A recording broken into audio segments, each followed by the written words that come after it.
welcome back to Dungeon Masterpiece Theater. Well, I hope you've enjoyed our topic today, how to run therapy sessions for when your player characters die and need help going through their grief. Thank you for watching, and now, this show. Bother. There's a place so very far. We can get there as long as it's by stolen car. Smash your face and go shoot up.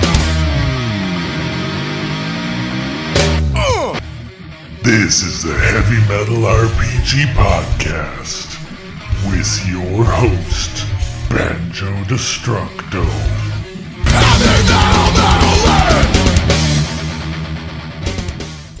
Welcome to the Heavy Metal RPG Podcast, the show where we talk about Dungeon Crawl Classics role-playing game and other games and how they are just fun, metal, bonkers, and awesome.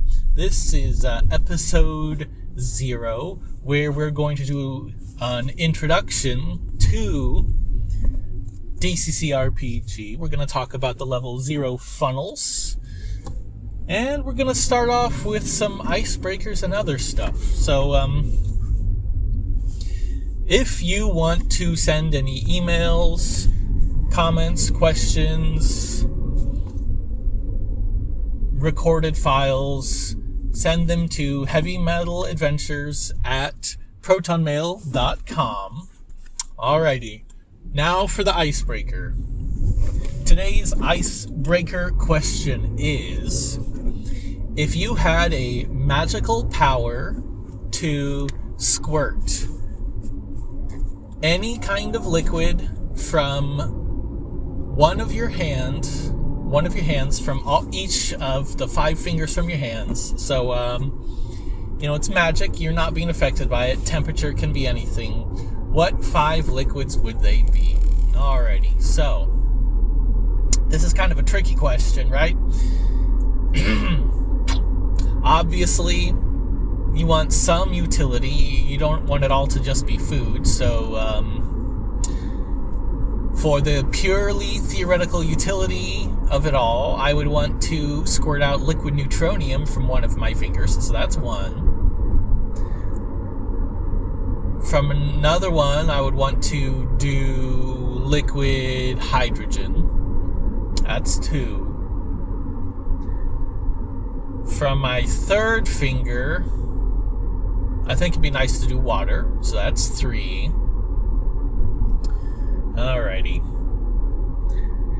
So then, what else do you have? You've got,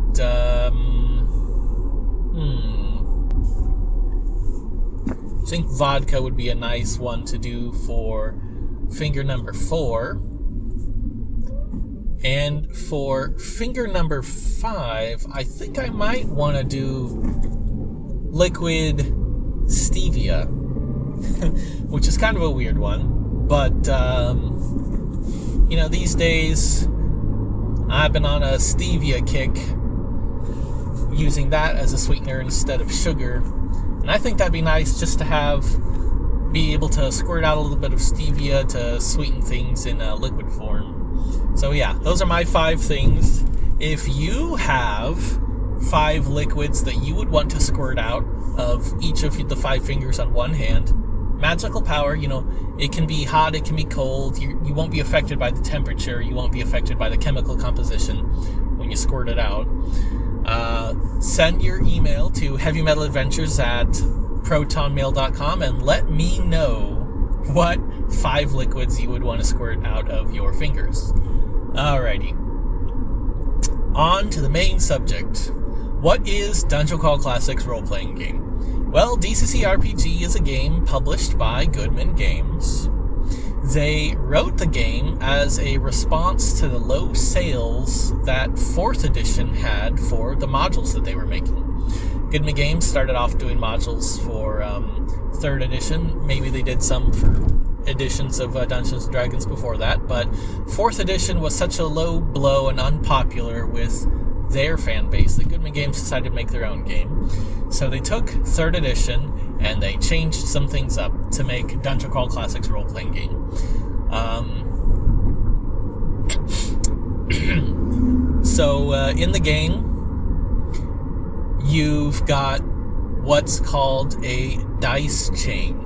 So sometimes in 3rd edition you might have lots of bonuses and penalties, pluses and minuses to the rolls that you do. Goodman Games came up with an idea of a dice chain where maybe instead of getting a +2 to a roll, like D6 plus 2, you might just bump it up on the dice chain so it becomes a D7. Or, instead of getting a +4 on an attack roll, like a D20 +4, you would roll a D24. So, in the book, they've got this dice chain listed out.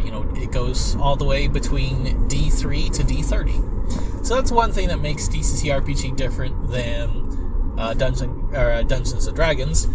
One of the other things is that they've taken the 4 core classes, Warrior, Thief, Wizard, and Cleric, and those are humans only.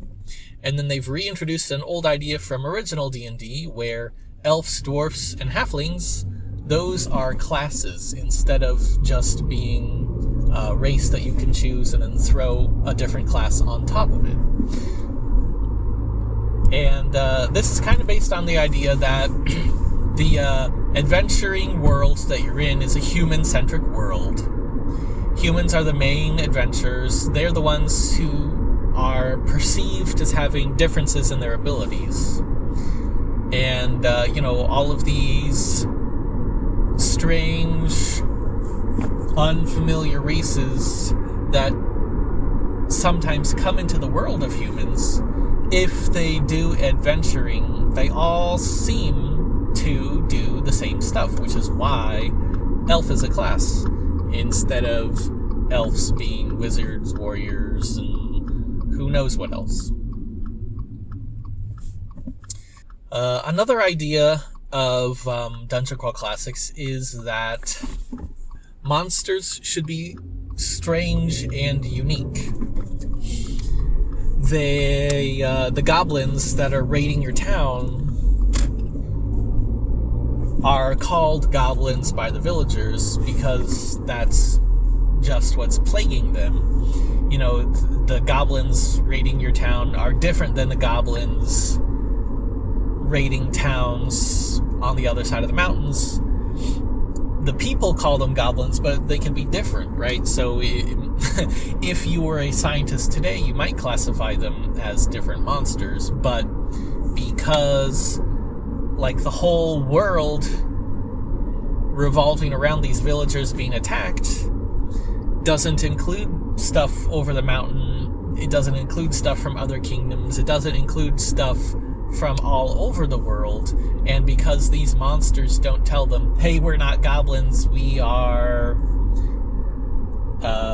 Sverfneblins or whatever else, right? These monsters aren't telling the people, hey, don't call us goblins. The only thing that's important is, these villagers, they're calling them goblins, right? So the idea is that there isn't a monster manual of different monsters to choose from. There's a list of some monsters in the book, but they really encourage you to try and make all the monsters unique and different, even if they might have the same name. And, they really hammered this home. There's a random dragon generator in the book, and I think it's really cool. It's very inspirational with all the different powers that you can give to the dragon, or that you can randomly choose from the dragon. One of my favorites is Rust Touch, where, any metal that touches the dragon scales rusts instantly into a, powder oxidized metal. So if you're attacking the dragon with regular weapons, they're gonna get turned into rust. If the dragon bumps into your armor and your armor's metal, it's gonna get turned into dust. I think that's really cool. And some of the other things different between 3rd edition and Dungeon Crawl Classics is they got rid of the skill ranks and they got rid of feats. They also got rid of increasing your stats every 4 levels. In addition to that, you have a maximum level of 10 and instead of 20. But really, because of all the special powers that the classes get, it sometimes feels like, like a level 1 warrior in Dungeon Crawl Classics is sometimes even more powerful than like a level 2 fighter in 3rd edition Dungeons and Dragons. So, fewer levels, but probably a more drastic power scaling. No feats to worry about, just the powers that your class gives you. If you want to add unusual powers to your character, there's a whole section in the book based around questing for it, or, going on quests to get unusual things, unusual items, unusual powers, training unusual abilities, things like that. Anything that you want to do, the judge is encouraged to let players try to get it just by going on a quest to get it. And the other big thing that people talk about with Dungeon Crawl Classics is the level 0 funnel. And what the game is kind of based around is the idea that characters in the world are all level 0 unless they are special. So if you want to run a level 0 funnel, it's like an adventure for regular people in this world where, maybe they hear about rumors of treasure, so they go off to find treasure. Maybe there's a prophecy in the town, and they go off to fulfill the prophecy. Maybe they get kidnapped and have to break out and get back home. Maybe they're sucked through a portal by strange cosmic forces and they have to survive. So, they're taking these regular level 0 people and throwing them into strange and weird adventures that adventurers might go on to. And each person you have at the table, they recommend 4 level 0 characters for each person. Maybe you want to do 6. It depends on the adventure. And, you go through this adventure and you track the experience points as you go through. And as soon as you get 10 experience points, something in the brain clicks into place, or something snaps. This heavy metal moment where, these heroes, they're getting kicked around, they're being downtrodden, they're powerless. Something snaps in their brain. The heavy metal music starts ripping through the air. All these power chords are playing, and they gain the powers of becoming level 1 adventurers. So if you're human, you get to pick your class. If your characters are dwarves, elves, or whatever, they become a level 1 elf, they become a level 1 dwarf, right? So they gain all their powers, and then they start kicking ass. The power starts being handed to them. They get to start having their own way with it. And so that's really one of the fun things about the level 0 funnel, right?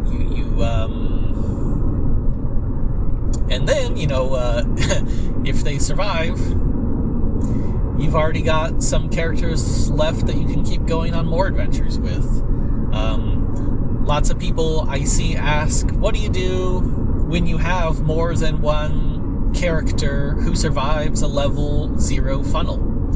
Well, just keep each character that survives, right?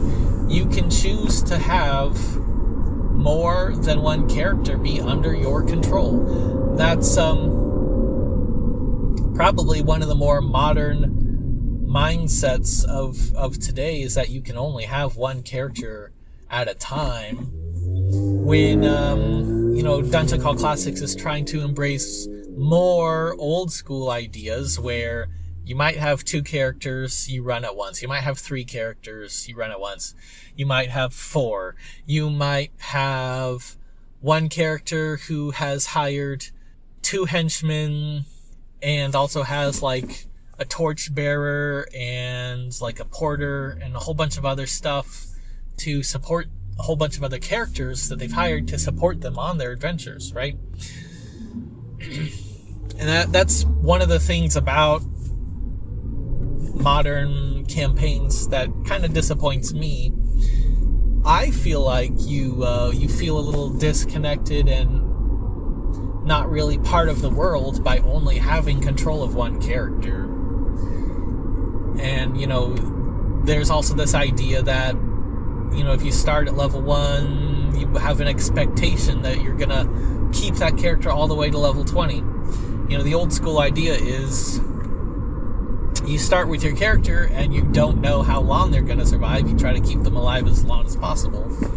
And you hire, death is around every corner, and you hire other characters to help keep your character to survive. That's one of the big things that spending treasure on was supposed to be. Treasure is not supposed to be something where you save up and you go to the magic item store and you upgrade your +2 sword to a +3 sword and you get a better shield and you get this magical amulet, right? Magical items might have been fairly common, but they could also be destroyed or disenchanted. But there wasn't some bazaar of magical trinkets that are just floating around and everybody gets a thousands of gold to spend on magic items, and then you spend it on people in the world who have their own motivations and who can help you, right?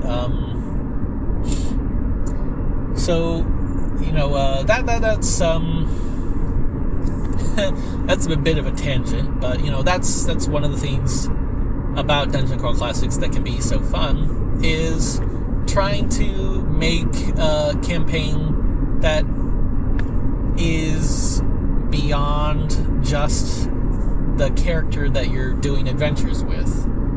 The judge runs all the NPCs and things like that, but as a player, you can have more agency in the world than just the characters you control.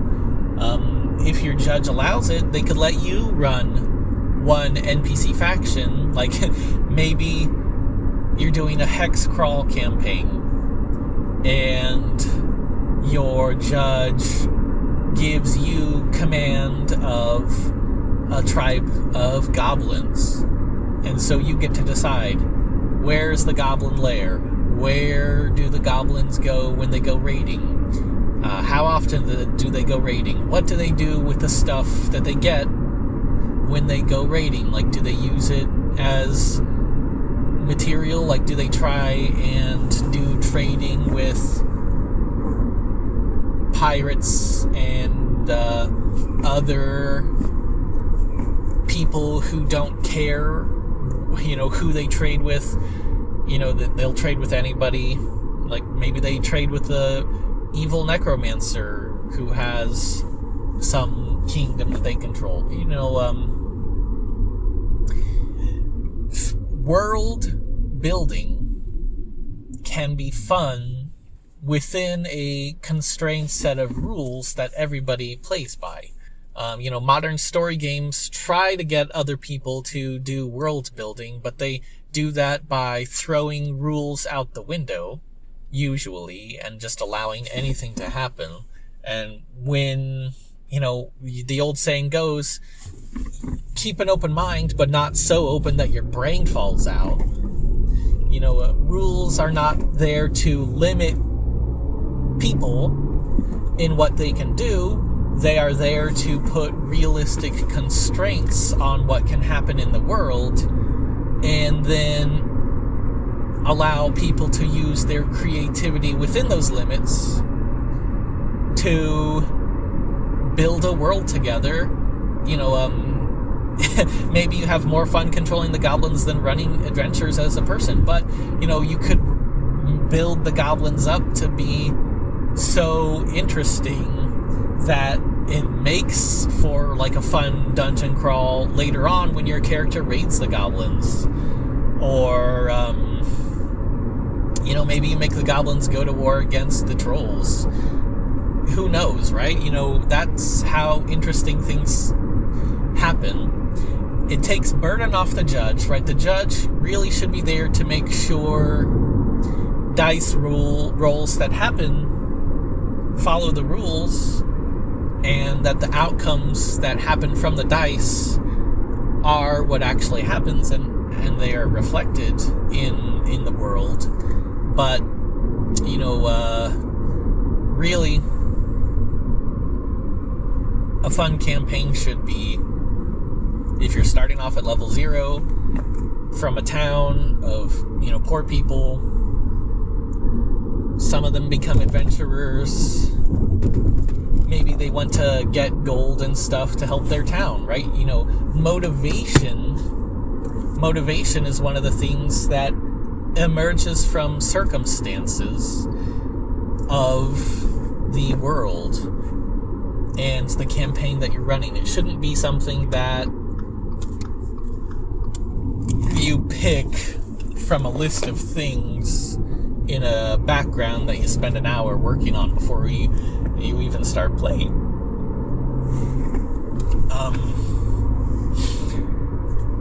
And so these level 0 characters in Dungeon Crawl Classics, what they've got, you can roll on a table of professions. That'll determine what their lot in life is. And, the rulebook encourages you to roll 3d6 for stats. Roll them in order. You might get low, you might get high. You don't get to pick your stats. It's a little bit more like real life, where you don't get to pick the limits of your ability. Those are partly genetic and partly nutritional, right? You don't get to pick how tall you are. You don't get to pick how smart you are. So that's kind of how the stats work in Dungeon Crawl Classics. It's more of the idea that you take what you're given and you make the best of it. And I really like that. Alrighty, so we talked about level 0 characters, the level 0 funnel. We talked a little bit about campaigns.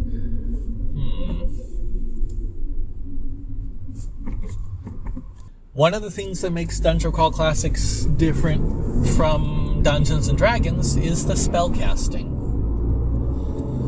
Instead of just picking a spell and choosing to cast it, and then the effect being the same every time, what you do is you roll dice and you consult a table. Each spell has its own spell table. You add your caster level, you add your stat bonus, maybe you have some other bonuses that apply to it, and you consult the table to see what the final result of the spellcasting is.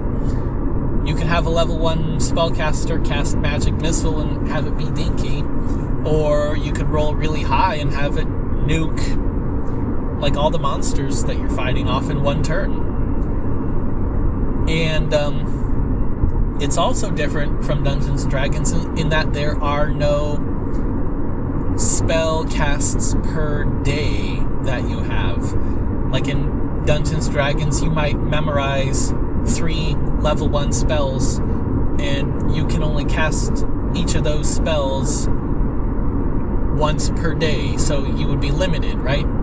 If you had 3 spells per day, you could cast 3 spells per day, and that's it. In Dungeon Crawl Classics, you can keep casting spells all day long if you want, but if you roll low and the spell fails, that's when you forget the spell and cannot cast it anymore for that day. So you could cast Magic Missile and have it fail the first time and be done with it for the day. You could cast Magic Missile 20 times in one day and have it work each time, and as long as it keeps working, you can keep throwing out Magic Missiles. That's how it works for wizards. How it works for clerics is, you get disapproval when your spell fails, and you can keep casting and casting no matter how high your disapproval is, but bad things are going to happen to you if you roll low enough to trigger your disapproval. And we'll talk about that more when we talk about clerics. We'll talk about the spellcasting with wizards more when we talk about those. But spellcasting is based on luck and tables instead of just having the same effect work every single time. One thing that also exists, in addition to getting the profession of your characters,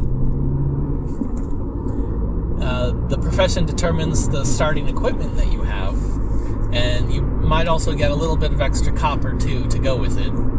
So if you're a farmer, you can have a chicken or a goat. If you're a cheesemaker, you start with some cheese. Really random stuff that you have with you in these weird dungeons. And it encourages you to really use your creativity to use these items that you would probably never choose to take as a regular adventurer, and use them to get through this nasty, horrible dungeon. Alrighty, well, I think I've talked enough about this.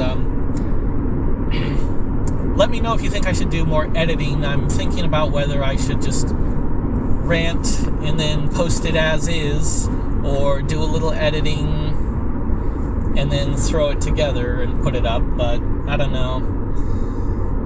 This is about the third or fourth test episode I've recorded. Like I said, send your emails to heavymetaladventures@protonmail.com. I've got some PDFs up on DriveThruRPG. I'm working on more, but I never know when I'll get them out. It's kind of a hit and miss thing with work and everything else. Alrighty, keep on gaming, and let's head on out to the Metal Land, where everyone rolls dice.